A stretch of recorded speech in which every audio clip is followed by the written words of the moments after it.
My name is Brian Keller. I'm 41. I live in Austin, Texas, and I've worked as a private accountant for nearly 2 decades. But no spreadsheet, no client audit, no quarterly review ever prepared me for what I was about to face in my own home. You see, when you trust someone, I mean really trust them, you don't just share your heart. You share your life, your money, your future, your past, and all the invisible little things in between. My ex-wife, Jenna, used to say, "We're building everything together." She'd smile as we picked furniture, laugh as we paid bills, plan as we moved into our first home. But what she never told me was, her idea of we came with an asterisk. 6 months ago, Jenna filed for divorce. No warning, no discussion. Just one morning over coffee, she said, "This isn't working anymore." I remember looking at her, trying to figure out what changed. But she didn't flinch. She already knew what she was going to do next. In her petition, she claimed full ownership of our house, our car, our business, our savings, even my mother's piano. Everything, as if I was just some guest in my own life. When I read her statement, I thought it was a mistake, a mix-up. Maybe her lawyer got aggressive. But then, I saw her signature, plain as day, and the note she added at the end, "Spouse has made no significant financial contributions during marriage." That line? It felt like someone threw a brick at my chest. I was the one who paid for the down payment on the house. I covered the bills when her business had a rough quarter. I bought her camera gear, her website domain. I stayed up till 3 a.m. editing her product listings, and now she wanted it all? I'm not the kind of man who screams. I don't throw things. I don't go online and rant about betrayal. But I do keep records, receipts, emails, backups, dates, numbers. And when someone tries to erase my name from everything I helped build, well, that's when I stop being a husband and start being an accountant. We met in a coffee shop downtown, the kind of place with exposed brick walls and overpriced lattes. Jenna was magnetic, sharp, witty, with this quiet confidence that pulled people in. I was never the most outgoing guy, but something about her made me want to speak more, be more. She worked in design, freelance home decor, and staging. I handled numbers. She handled aesthetics. Together, we joked we were the perfect left brain/right brain couple. Our relationship moved fast. Within a year, we were married. We signed a lease together, opened a joint account, and started building what I thought was our future. She told her friends I was the safe one, and I used to take that as a compliment. I thought it meant she felt secure with me. She'd say things like, "I never have to worry when I'm with you," or, "You keep everything together." And I did. Quietly, without asking for credit. In the beginning, we were a real team. I helped her launch her online store, small handmade pieces, custom interior accents. I built her a simple website from scratch on a Sunday afternoon while she curated photos. We split tasks without needing to argue about them. I paid the rent, handled insurance, taxes, car payments. She brought her creativity, and I brought the foundation to support it. When we finally bought our first house, a 2-bedroom fixer-upper, she cried. I'd saved for 6 years for that down payment. Every check, every bonus, every freelance gig I took on the side, it went into that home. But I never rubbed it in. I wanted it to feel like ours. Looking back, there were signs.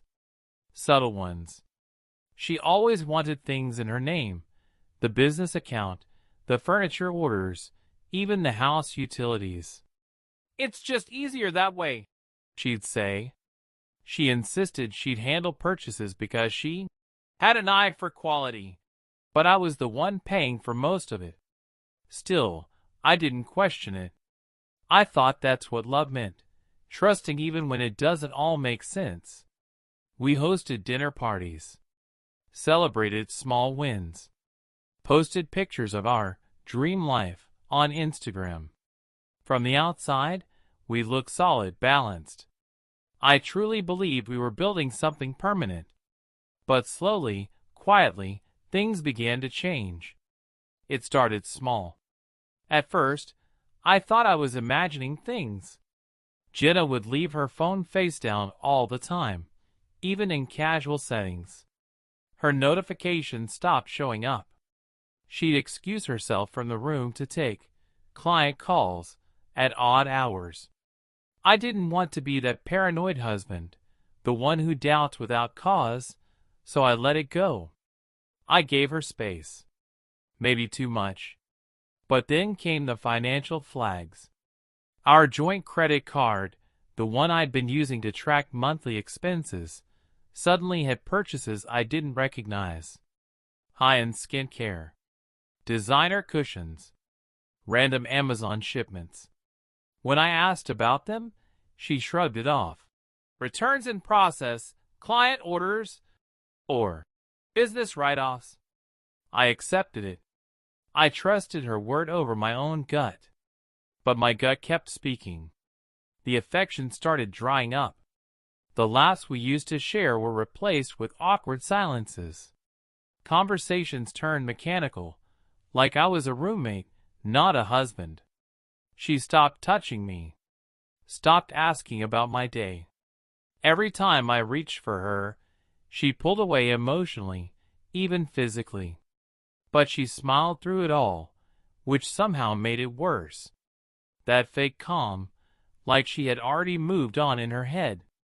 One day, while reviewing our finances, purely by habit, I realized our savings had been slowly siphoned. Not all at once, just little transfers here and there. Each marked business, inventory, or vendor pay. But the amounts didn't add up. She never mentioned needing help, never asked to move funds. And when I brought it up gently over dinner, she snapped. "Why are you monitoring me like I'm stealing from you?" That's when something inside me shifted. I stopped arguing. I stopped defending. I just started watching. I went quiet. No more questions, no more reactions. I let her believe I was still blind. But I began collecting mental snapshots, late-night text messages that made her smile to herself, unexplained, client dinners, and her growing aversion to physical closeness. And then, one night, her phone lit up at exactly 2:07 a.m. I wasn't trying to spy. I'd gotten up for water, passed by the living room, and saw her curled up on the couch in the dark, whispering into the screen with a grin I hadn't seen in months. She didn't know I was standing behind the doorway watching. She didn't know I saw her type. "I'll tell him soon. He won't fight me on it." That sentence haunted me. She already had a plan, and I wasn't part of it. The night it all came crashing down was so ordinary, it almost felt unreal. We were having dinner, pasta, her favorite. She barely touched it. Her phone buzzed once. She glanced at it, then suddenly put her fork down and said, "We need to talk." I knew what was coming, but I still wasn't ready for the coldness in her voice. She didn't cry. She didn't stutter. She just laid it out. "I've filed for divorce," she said. "It's already with my attorney. You'll be served this week." No explanation. No apology. Just a signed, sealed announcement, like she'd been rehearsing it for weeks. I asked her calmly, "Why?" And she replied, "We're just too different now. You've changed." That was the irony. I hadn't changed at all. She had. She was already gone. Emotionally, mentally, probably physically too. I just hadn't seen it until now. She moved out 3 days later. I tried to process everything, to stay level-headed. But then came the documents, thick, cold pages of legal claims. She wanted the house, citing emotional attachment. She wanted the car, saying it was primarily used by her for business. She wanted full ownership of our joint business, stating she created and managed it solely. She even included a list of items she claimed she'd purchased, from our $3,000 couch to the dining set my late uncle gave us. It wasn't just a divorce. It was a financial erasure. Like I had never existed in the picture at all. But the moment that broke me wasn't in the paperwork. It was when I opened the guest room closet, the place where I kept all my physical records, receipts, printouts, tax documents, and found it completely empty. She'd taken it all. The printer. The files. Even the filing cabinet. Gone. I just stood there for a minute. Not moving. Not blinking. Just breathing. I realized then, she wasn't just trying to leave me. She was trying to erase me. But what she didn't know is that I don't rely on paper. For years, I'd been scanning every important receipt, every transaction, every email, and uploading them to a private, encrypted cloud folder. Not because I didn't trust her back then, but because that's how my brain works. It's what I do for a living. She took the folders. She deleted files off our laptop. But she didn't know about the backups. The digital trail. The timestamps. The undeniable proof that would change everything. I didn't cry that night. I didn't yell. Didn't call her. Didn't text anyone. I just opened my laptop, signed into my cloud drive. And I started planning. The next morning, I got up before sunrise. No appetite. No coffee. Just a sharp, still silence around me, and a growing clarity inside. This wasn't just about heartbreak anymore. This was about justice. She wanted to paint me as someone who didn't contribute, who didn't build, when I had built almost everything. And now, I was going to prove it. I started with the business. She claimed it was hers top to bottom. But I had the original LLC paperwork, filed under my name. The bank account set up, initiated from my email, funded with my money. The domain name, purchased from my card, logged in my cloud billing history. Every launch expense, from product photography to online ads, traceable directly to me. She could delete emails from the shared account, but she couldn't erase the trail that lived in my archives. Then I moved to the house. I dug through mortgage statements, bank transfers, property tax logs. For 7 straight years, I had paid every installment from my account. Her name was on the title, sure, I had added it out of love. But the payments? All mine. Documented. Timestamped. Verified. I categorized everything, furniture, electronics, appliances, using digital receipts from Amazon, Home Depot, Crate and Barrel. I matched each item she claimed as hers, with a line on my bank statement. She said she bought the dining table. I had the delivery confirmation, purchase invoice, and the review I left under my own profile. She claimed the leather couch. My credit card bill said otherwise, down to the shipping charge. Piece by piece, I built a digital fortress. Every file I recovered, I saved twice. One on a hard drive. One in the cloud. I even made a separate folder for my lawyer, cleaned, sorted, with a timeline and brief notes. I wasn't just preparing a defense. I was preparing a quiet, undeniable takedown. I hired a divorce attorney, Someone older, experienced, unshakable. The kind of man who didn't blink when I handed him a flash drive and said, "She's trying to take everything I built. I want to respond with facts." He spent an entire weekend reviewing the files. Monday morning, he looked at me across the table and said, "She's not just wrong, she's vulnerable. If we handle this right, you won't just keep what's yours.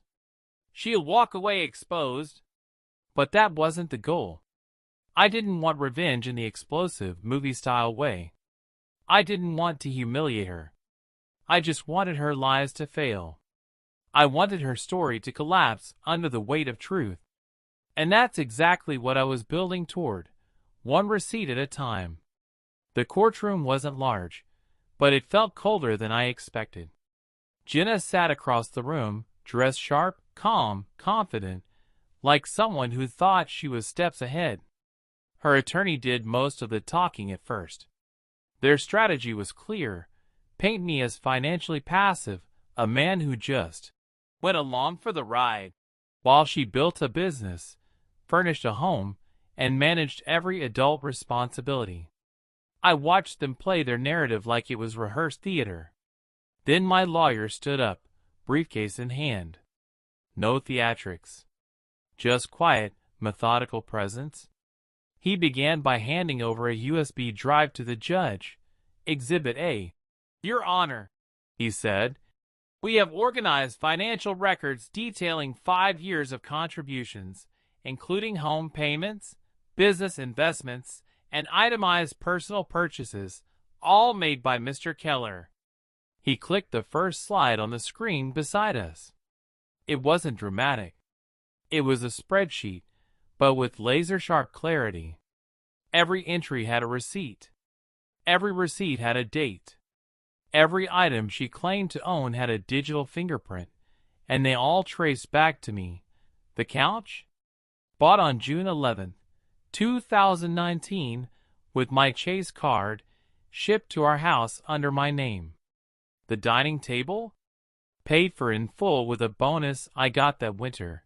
The invoice showed my employee ID as the payment reference. Her business license? Registered with my email and funded from my account, during a time when she was still finding herself. Her lawyer tried to push back. "She was the creative lead," he said. "She managed the business operations." But that wasn't the point. The point was, she lied when she claimed I did nothing. And lies don't hold up against evidence. Then came the turning moment, the mortgage. We handed over 7 years of statements, every monthly installment made by direct deposit from my salary account. My name. My money. My sacrifice. Her claim that I never paid toward the house. Gone in seconds. She started to shift in her seat. Her eyes darted toward her attorney, then to the screen, then down to her lap. Her confidence cracked, not with shouting or scandal, but under the sheer, quiet weight of truth. The judge's face said it all. He paused, looked through the files, then said simply, "Mrs. Keller, this documentation is exhaustive. Do you dispute that these payments were made by your husband?" She opened her mouth, then closed it. Silence. That was the moment. She wasn't just exposed. She was undone, by her own greed, and by the facts she never thought I'd keep. The ruling was swift. The house stayed with me. The business was deemed marital property, split 60/40 in my favor. She was found to have filed misleading claims, and the court penalized her for legal misconduct. She didn't just lose the case. She lost the story she tried to sell. It's been 8 months since the ruling. The house is quiet now, not in a lonely way, but in a peaceful one. I kept most of the furniture, though I rearranged everything. New layout. New energy. No ghosts. The business? I sold my share a few weeks after the divorce was finalized. Not out of spite, just closure. It was something we started together, but I didn't want to carry her energy into the next chapter of my life. I walked away with enough to clear the mortgage and take a long, quiet trip up north. No noise. Just the road and my own breathing again. I still work as an accountant, but something in me has changed.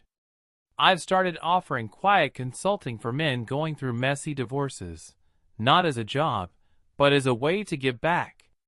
No shouting. No bitterness. Just quiet strategy. Calm planning. I tell them what no one told me early enough. Don't just trust feelings. Protect the facts. Keep records. Save everything. Because love can fade, but lies are forever documented. Do I hate Jenna? No. I'm past that. Hate would mean she still holds space in me. And the truth is, she took a lot, but she didn't take me. She didn't take the man who got up every day and built. She didn't take the calm, steady voice that stayed quiet even while she screamed lies into a courtroom. She didn't take my dignity. And she sure as hell didn't take my receipts. In a way, I thank her. Because if she hadn't tried to destroy me, I never would have discovered how strong I actually am. Not just emotionally, but mentally, spiritually, and legally. She thought she could rewrite the story. But she forgot something. I had the original copy, with all the timestamps. So now I live. Simply. Quietly. Honestly. And if you're watching this, if someone ever tries to erase what you built, what you gave, what you paid for with your time and your heart, remember this. You don't have to raise your voice. You just have to raise your evidence. If this story hit home, leave a comment below. And if you've ever been through something similar, you're not alone. Just remember, real truth doesn't need to be loud. It just needs to be documented.